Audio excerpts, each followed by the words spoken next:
And grab your Bible. Be heading over to the little bitty tiny letter of Philemon.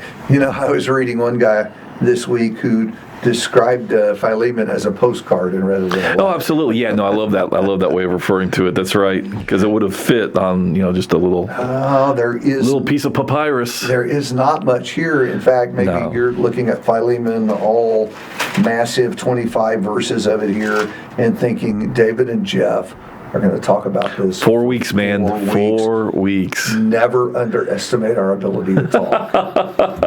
The question is, will it be worth coming back to the podcast for 4 weeks to hear what we have to say about that? We'll see about it. So it is week 1 of our reading. By the way, this is going to be one of those easy places to do your reading over and over and over again. That's right. Literally. Deceptively so, though, because, again, you plow through and you don't maybe focus because it's so short and small. Yeah, but it does give you the opportunity. I mean, read this in 5 minutes? Oh, yeah, absolutely. Yeah, and so literally maybe by the time that September is over, we'll have a chance to have read this 2 or 3 dozen times and really imbibe its content well. But this is week 1, so we're going to be thinking about background and circumstances. And in the case of this letter, we don't really have to sort of pull acts in and try to piece together circumstances because the letter itself kind of falls off the Acts reservation. Well, it gives us the background in the story of the letter as we try. Yeah. Sometimes we struggle to piece together what that story actually is. So let's begin with what is clear before we get to what's a little bit cloudy. Okay. So what's clear is Paul's a prisoner. He's in prison again. He is a prisoner. Let's identify these 3 main characters because really the whole story is about 3 guys. You got the Apostle Paul. Mm-hmm. You've got Onesimus. Right, who is a slave. And a runaway, we think. And separated from his master, whose name is Philemon. So those are our 3 guys who are going to interact in the letter, or at least are players in this letter that Paul is sending. Right. And so evidently, can we say this? I'm trying to say this in the safest way possible. That Philemon and Onesimus parted somewhere in the past on bad terms. That seems to be a reasonable reading, though again, some would suggest otherwise, but it seems to be a reasonable reading on the basis of the fact that Paul both puns off of Onesimus' name there in what is that, verse 11, formerly he was useless to you, but now he is indeed useful to you and to me. Onesimus' name means something like useful. And so Paul's punning off his name in verse 11. And the whole idea is, and let's add this to the story a little bit before verse 11, part of the background we can know is that apparently Onesimus was not a Christian, but now is. Yes. Philemon is a Christian. And so now you have this slave-master relationship where Onesimus is a slave, Philemon is the master, that is now complicated. Doesn't seem like quite the right word, but maybe that's the word we want for the moment. Now it's complicated because they're both Christians. And so Paul is writing this letter for Onesimus to carry with him as he goes back to Philemon. And so that much we can know is going on, that apparently Paul has, in his imprisonment, converted Onesimus, is now writing this letter that Onesimus can take with him as he goes back to his master Philemon. And, Paul is basically making a very big request of Philemon that we can talk about in this short letter, and that's the gist of the letter. Yeah, and just as an aside real quick, Jeff and I are going to deal at length in week number 3 with the issue of slavery, because surely one of the first things that's coming up in people's minds, wait a minute, Philemon is a Christian and a slave owner. Yeah. How does that even work? And so just know week 3, come back for the podcast, and we're going to almost exclusively deal with that point of controversy, because it is the question, I think, that people have when they read the letter. So Onesimus and Philemon had a parting that appears to be bad. Onesimus connects with Paul in Rome, winds up becoming a Christian, and now Paul is saying, you got to go back to Philemon there's unfinished business there that you have to patch up. We should probably add at this point that there's some risk with Onesimus doing that, because that world did not deal kindly to slaves who abandoned their master, even at times on penalty of death. Yes.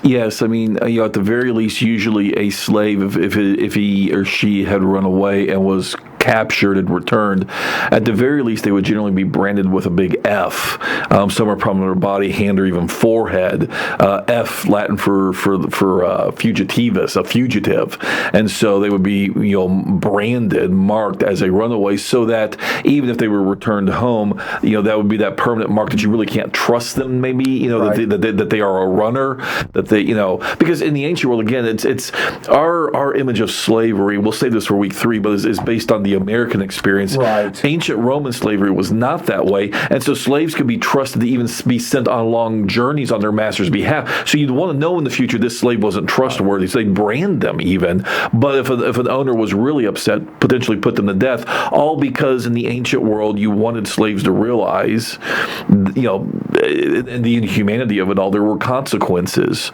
for breaking the trust of your master. And so yes, some could even be put to death because they were still viewed as property in that world. Yeah, so as an aside, I just want to go back and highlight something you said. We see slavery only through our limited scope of experience, and down through history and in different cultures and different circumstances, at times it looked very, very different. So the practices were different. A great Bible study rule is to be careful about reading the text through our perception of the world and not take into account what could have been a different perception in the world at that time. The other thing that is remarkable to me when you think about kind of the backstory to this is that Paul is showing extraordinary faith in Philemon. Oh yeah, this is a huge character moment for Philemon. Right, and Onesimus is taking a great step of faith as well, because of the potential penalties. Paul is saying, you're going to have to go back. Well, that's the thing is, and for all we know, again, because it's not explicitly written, Paul may not really have had to be prodding Onesimus about this. Onesimus may have recognized that part of his new faith, as becoming a Christian, requires him to do right by these laws and rules that are in place in the Roman world, and so he's going to have to embrace the risk of submitting to an authority that hopefully will act like Christ in this regard, but there's no guarantees. Which is the big idea we're going to get to next week. In fact, I was about to chime in with that the big idea Paul is trying to get Philemon. Yeah, this letter is really about Philemon, not Onesimus. Yeah, to get him to respond in an appropriate way. Correct. That's the purpose of the letter, which we'll explore a little bit when we do the podcast next week. Mm-hmm. So that's what's clear. There's been this bad parting of some kind between Philemon and Onesimus. Onesimus has connected with Paul in Rome and has become a Christian. And now he's going back to Philemon, potentially a very risky reunion. And Paul is trying to use this letter to make that a good moment, not a bad moment. Right. So that's what we know. We need to explore a little bit about what we don't know, because actually there is some mystery that surrounds this letter, and we ought to at least touch on this stuff. We don't have to, we can spend hours digging in all detail of this.